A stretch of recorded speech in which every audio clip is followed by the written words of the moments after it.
سلام صاحبانو قدردانان مري تر څو کلونو مخکې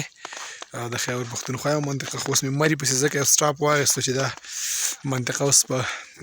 پنجاب کې راځي نو برکت ښکلاوې اوس هم د پښتونخوا دي نن مري ته راغلی هڅه مې وکړه چې ما خو چکر ووهلو ځینې شاټونه ځینې صحنې ستاسو لپاره هم کیپچر کړم او ستاسو سره شریکې کړم نو هیله ده چې ستاسو به د زړه تسکین وشي او خوند به ترې واخلئ.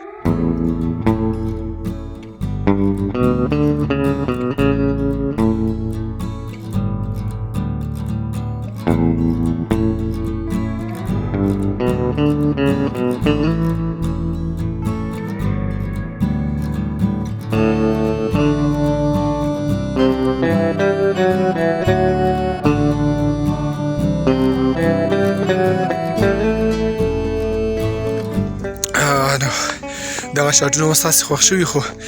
ما چې دی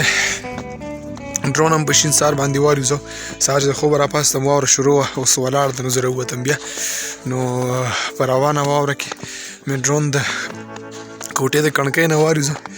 نو زما ګوته هم خوږه شوه واپس د ډرون کېنولو کې ځکه چې سپیس کم و او ډرون سپیس غواړي چې کینی او لاس مې ورته ونیو نو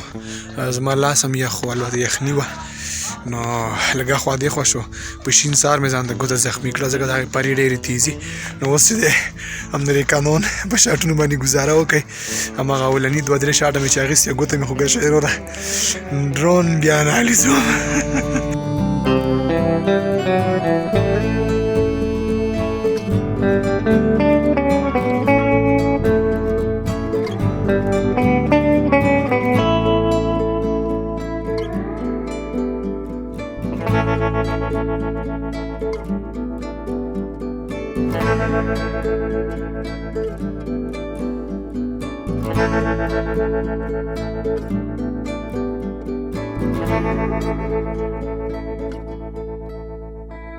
دویمه ورځ سهار دی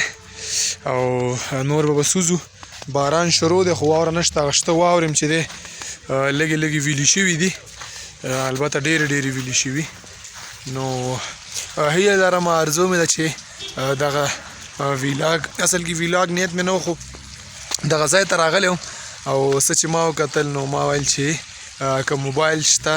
که د خبرو کولو توانایي شته که د کیمرې په چل پوهېږم که د شاټ اخیستو په چل پوهېږم نو ولې باید